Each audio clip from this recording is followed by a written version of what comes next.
Ouais, donc le truc, c'est qu'il faut que j'arrive à parler simplement de choses quand même assez compliquées, quoi. Bah ça, c'est déjà pas ton truc, hein. Le stress. Ah bah encore plus, oui, c'est sûr. Et la plume sur le chapeau, c'est pourquoi?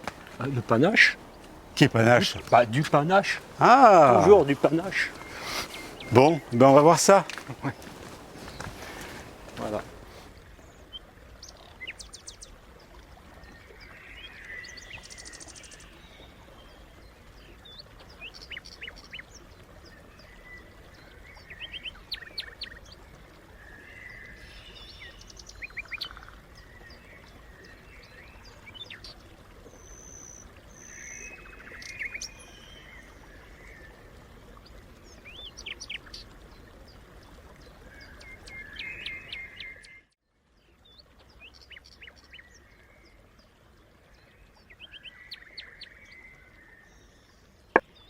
Échec.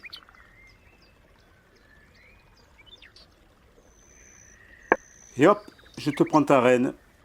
Tu joues comme un pied aujourd'hui. Non, Wilfried, ce qui se passe, c'est que je suis distrait car je pense à la présentation de vidéotest. Tu te rends compte qu'on n'est même pas prêt pour la première séquence où je dois me présenter? Oui, mais il faut que tu sois bref. Tu dis le minimum nécessaire. J'ai préparé un texte. Surtout, il ne faut pas que les gens se rendent compte que je lis. Il faut qu'ils se disent, ça vient tout seul, ce type assure un max. Alors, je vais expliquer que je suis formateur par intérêt pour la pédagogie, mais également par...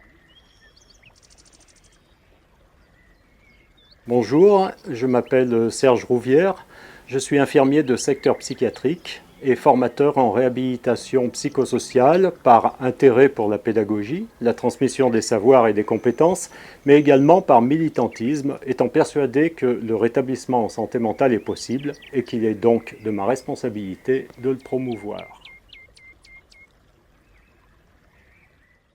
Ce programme a pour vocation de tester les mécanismes en œuvre dans le champ des habiletés sociales relationnelles.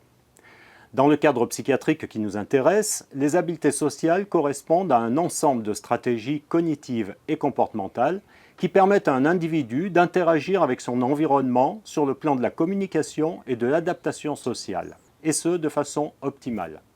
Ces habiletés sociales ne sont pas innées, leur apprentissage dépend de facteurs exogènes tels que la culture sociétale ou familiale, l'éducation, mais aussi les vécus en cours de récréation.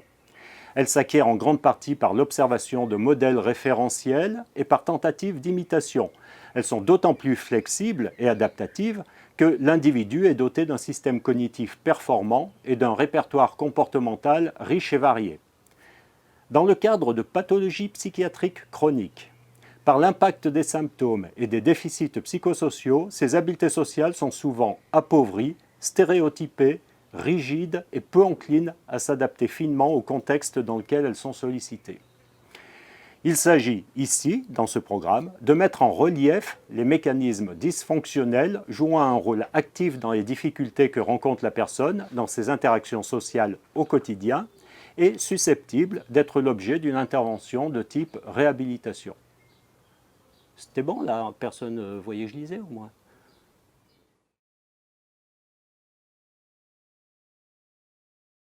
Le programme est constitué de 9 courtes vidéos présentant une interaction sociale entre 2 ou 3 personnages.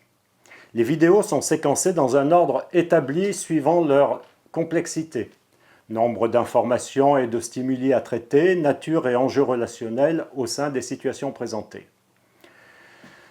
Sur les 9 vidéos, 7 contiennent une situation problème qui pourra être travaillée pour peu que le participant la détecte. Les 2 scénarios qui n'en contiennent pas sont en quelque sorte des choses-trappes que le candidat devra éviter au risque de trouver des problèmes là où il n'y en a pas. Le programme est pensé à l'origine pour une utilisation en individuel de type entretien médiatisé, mais il doit pouvoir s'adapter à une utilisation groupale pour peu que le professionnel qui l'anime y voit un intérêt.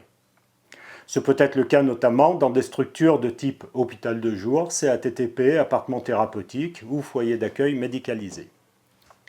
Concernant le timing du programme, il est raisonnable de l'envisager sur 2 ou 3 séances d'1 heure environ, en l'adaptant aux besoins des personnes ou des groupes selon la formule retenue. Très important, j'incite les professionnels intéressés par son utilisation à prévoir une séance de présentation du programme qui devra inclure une description précise des tâches à réaliser, des modalités d'animation, des buts recherchés et de la suite à donner. Il est primordial que la décision d'y participer respecte l'un des principes clés des pratiques en réhabilitation, qui est celui de l'autodétermination et du consentement éclairé.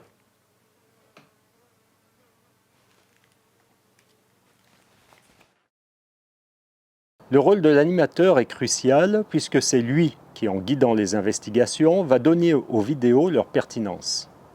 Le gage d'un vidéotest bien mené est donc lié à la capacité de l'animateur à préparer sa séquence d'animation en anticipant la façon dont le participant va travailler le support.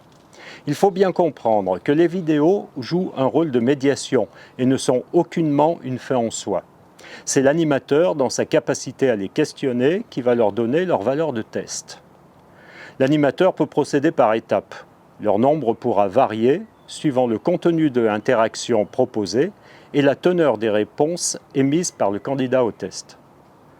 Non mais je ne vais pas lire tout ça, là, on va envoyer des diapos. Étape numéro 1. Il est demandé à la personne testée de bien observer la scénette proposée avec un maximum d'attention car il lui sera ensuite demandé un questionnement sur ce qu'elle a vu et entendu. La scénette a pour vocation de n'être présentée qu'une seule fois. Veillez à un environnement et un matériel propices à la bonne réalisation de cette tâche. Étape numéro 2. Il sera demandé au candidat de vous décrire la situation de façon détaillée telle qu'il l'a perçue et comprise. En gros, c'est l'étape du « qui fait quoi »,« qui dit quoi » et « pourquoi ». Étape numéro 3. Il sera demandé au candidat s'il a repéré une situation-problème qu'il puisse définir en termes de buts et obstacles, du type « tel personnage avait tel objectif et il rencontre tel obstacle, donc problème ». Si le candidat n'a pas repéré de situation-problème, on en reste là et on passe à la vidéo suivante. Si le candidat a repéré une situation-problème, on continue l'investigation en passant à l'étape numéro 4. Étape numéro 4. S'il a repéré un problème qu'il a pu définir, il sera demandé au candidat comment il réagirait pour faire face à ce problème s'il était lui-même concerné à la place du personnage de la vidéo.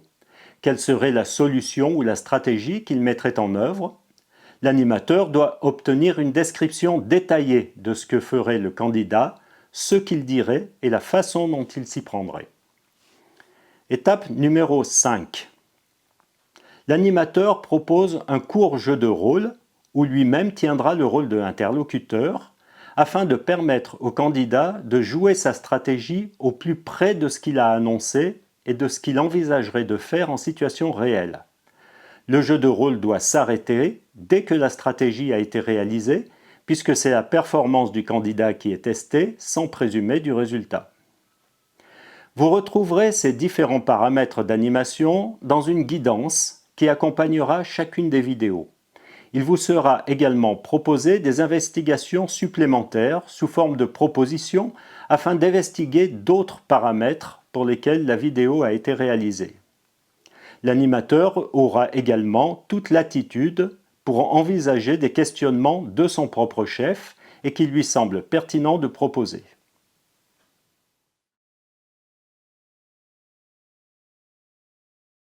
Ce programme ne s'appuie pas sur un protocole d'évaluation validé par une démarche scientifique. Évaluer des processus aussi complexes que ceux qui guident nos interactions sociales demande une expertise que beaucoup de professionnels de terrain reconnaissent ne pas maîtriser. Du coup, je ne propose pas de grille de cotation, d'échelle psychométrique, afin de ne pas complexifier cette pratique et rebuter par une approche scientifique protocolaire. Cela ne devrait pas empêcher les professionnels qui utiliseront ce test de se créer leur propre grille d'observation et de guidance en fonction du contexte spécifique dans lequel ils interviennent. Il s'agit ici de tester plusieurs types de compétences et d'évaluer dans un second temps les processus dysfonctionnels pour peu que la personne concernée y voit un intérêt. Il s'agira alors d'en préciser l'ampleur et la nature exacte, que ce soit par un bilan neuropsychologique ou toute autre démarche qui puisse servir une intervention thérapeutique ou palliative. J'ai voulu avant tout privilégier un outil qui laisse la part belle à l'intuition et la créativité des professionnels qui décideront de s'en saisir, qu'ils soient du champ médical, paramédical ou médico-social. Il n'empêche que comme tout dispositif de soins, il conviendra pour les utilisateurs de ne pas en trahir l'esprit par un usage trop décomplexé. À ce propos, le programme prévoit une guidance à l'animation sous forme de diaporama qui devrait éviter tout dérapage ou atermoiement.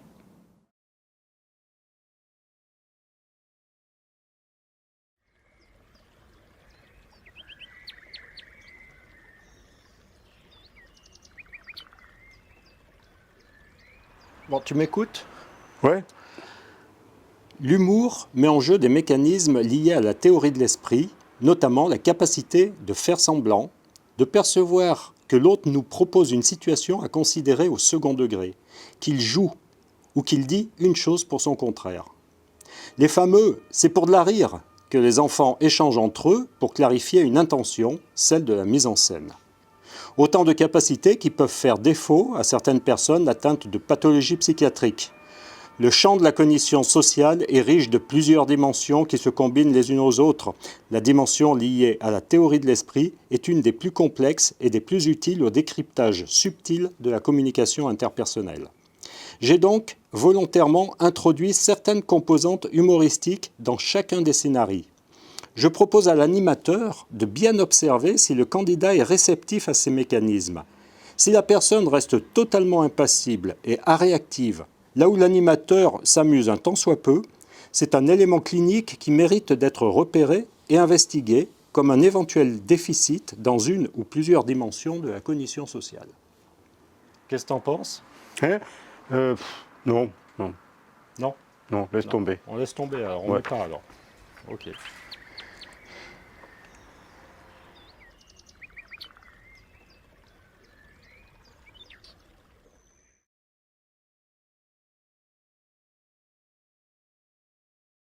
Ce vidéotest est un lanceur d'alerte. Il peut renseigner le candidat lui-même sur ses capacités préservées, sur les mécanismes pathologiques récurrents susceptibles d'altérer son appréciation et son jugement dans certaines situations. Mais il peut éclairer l'animateur sur ce qui habituellement ne se donne pas à voir et qui relève du traitement de l'information et des biais cognitifs sous-jacents à la maladie psychique. Cette face immergée de l'iceberg, associée aux symptômes dits négatifs, qui trop souvent nous amène à un constat fataliste ô combien entendu. Et oui, c'est la psychose, on ne peut rien y faire.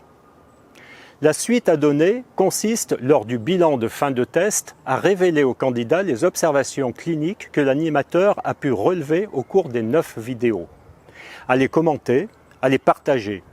Pour optimiser la qualité de ce feedback, l'animateur pourra se référer aux grilles d'observation qu'il aura lui-même préétablies et personnalisées au vu du contexte et des singularités du participant.